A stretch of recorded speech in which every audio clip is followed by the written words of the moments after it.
أبراج استحالة ترجع لك بعد ما تخزوقهم. هما ماشيين بقانون، هي السبهلله هي انت تروح وتيجي وتخزق وهم قاعدين مستنيين. لا، ده كله الا الابراج دي. ما سالتنيش صح عن ايه هو القانون، هقول لك ايه هو قانون. كان بيقول ايه؟ انا نسيت يا دي النصيبه. القانون خازوق واحد يكفي.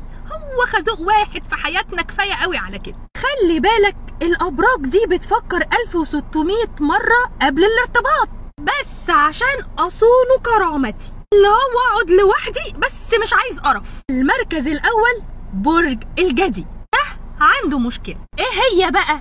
ان هو قلبه اسود منيل ب60 نيله، اللي هو انت هتيجي تخزوقه من هنا هيعمل لك فايل اسود منيل ب60 نيله من هنا، هيحطه ما علينا هو هيحطه فين، بس هو مش هيعبرك تاني. تاني برج معانا برج الاسد.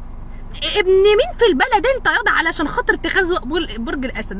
ده انت ايامك طين بالزفتين. اللي انت ما تعرفوش ان اهم حاجه عند برج الاسد عزه نفسه.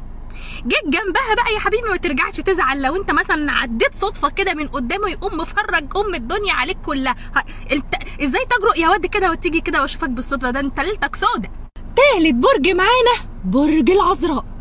اللي انت ما تعرفهوش عن برج العذراء ان هو اصلا شكاك، دماغه ما بتبطلش تفكير.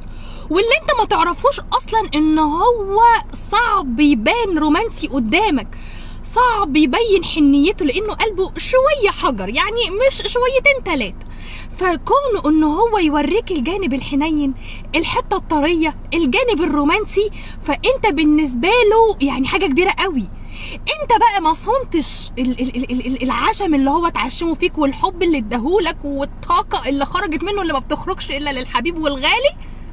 شكرا، خزوقته خلاص، كان فيه وخلص، استحاله يأمن لك تاني. رابع برج معانا برج العقرب. لك ان تتخيل برج العقرب لما حد بيزعله ولا بيخزوقه بيبقى عايز يشرحه، فما بالك بقى ان هو ما خدش حقه، سكت علشان كان عشمان ان انت في يوم من الايام حبيبه. فتخيل كده بذكائك الخارق يعني هيرجع لك. بص، برج العقرب لو ما انتقمش منك اعتبر نفسك ان انت في تعداد الوفيات بالنسبه له. هو في ميت بيصحى؟ في ميت بيصحى؟ اكيد لا. فانت ما تحاولش مش هيرجع. خامس برج معانا برج الثور. برج الثور يا جماعه من الابراج الوفيه جدا، اللي هو بتعمل الممكن واللي مش ممكن عشان العلاقه دي تنجح.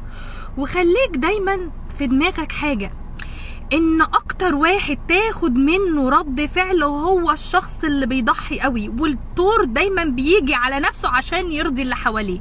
احساسه بعد ما بيتخزوق بيبقى مش طايقك، فانت ما ترجعلوش عشان مش بعيد، يعني مش بعيد اما يشوفك كده ينطحك والله.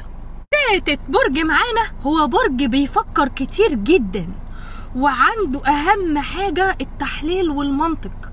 والله طالما فكر ولقى منك خذلان خلاص شكرا، مش هيرجع، مش عمره ما هيضحي بالتفكير اللي فكروا فيك والخذلان. انا بتكلم كتير عموما، انتوا اللي هتكتبوا لي في الكومنت ده برج